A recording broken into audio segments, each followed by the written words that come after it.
Units and dimensions of magnetic flux. We know that flux is equal to BA, and units for flux is Weber. B is measured in Tesla and A is measured in meter square. So we can define from here 1 Weber. So flux is said to be 1 Weber when a magnetic field lines of 1 Tesla crosses a unit area of cross section. Okay, and if we talk about the CGS unit of flux is Maxwell,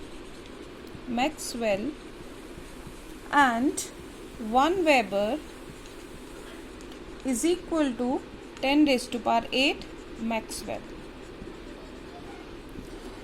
Also, this magnetic flux is a scalar quantity. Why it is scalar? We have just written that phi is equal to B dot A, and we know that the dot product of two vectors is a scalar quantity.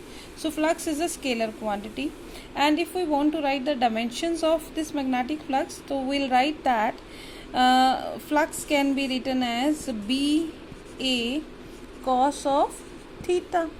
Okay, now force B can, for the formula for B, we know that F is equal to B Q V. So B is equal to F upon Q V, and theta is a dimensionless, so we will ignore it right now. So phi can be written as, this is F upon QV into A, and units for, I will wrap this, units for F is force is mass into acceleration, m L T minus 2, mass into acceleration. Area A is measured in L2. Q is charge, and we know that current is equal to charge per unit time. Okay, so Q is equal to IT, and that is equal to ampere into T. So that is AT.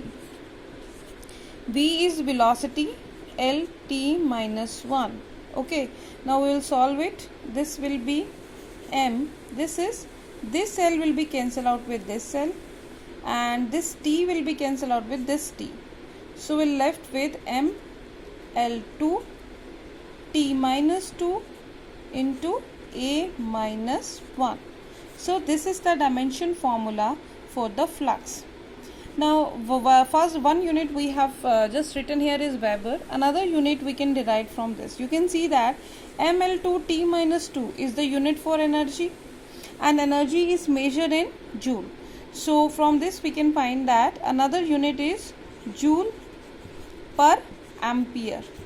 Okay, sometimes this question is being asked that name the physical quantity whose unit is joule per ampere. We can more elaborate this formula as, now joule is same, ampere is, what is ampere? Current is charge per unit time. So this is coulomb per second. Okay, so we'll write here joule second upon coulomb. Now what is this joule per coulomb? Joule per coulomb is actually we know that the formula of potential that we have done, that is work done per unit charge is equal to potential difference. You must be remember that V is equal to W by Q. W is joule and Q is coulomb, and V is measured in volt. So in that place we can write this as volt second.